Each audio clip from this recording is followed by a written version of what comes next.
Over the last couple of decades, DNA technology has been used more and more to produce valuable proteins, often for medical use like insulin. Are we going to see a point with the cost benefit of that kind of technology will reach where we can actually use that to produce these whey proteins rather than using a cow?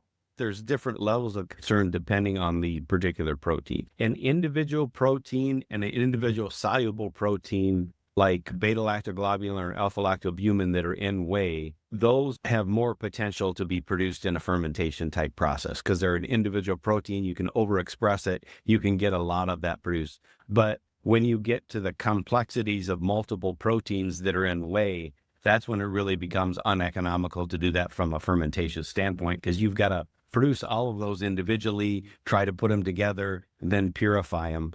What people forget is how efficient the cow is.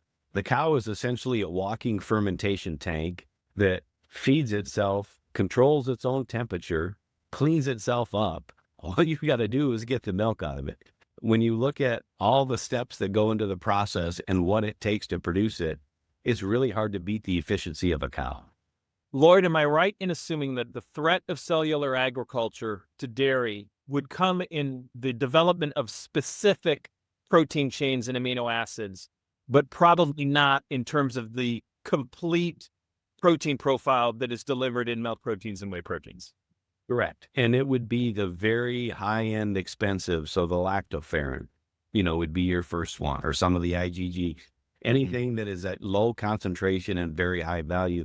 Because even if you did everything perfectly, you're probably still talking $25 to $30 a pound in the manufacture and isolation process. Well, we're really excited about $11 whey protein isolate, right?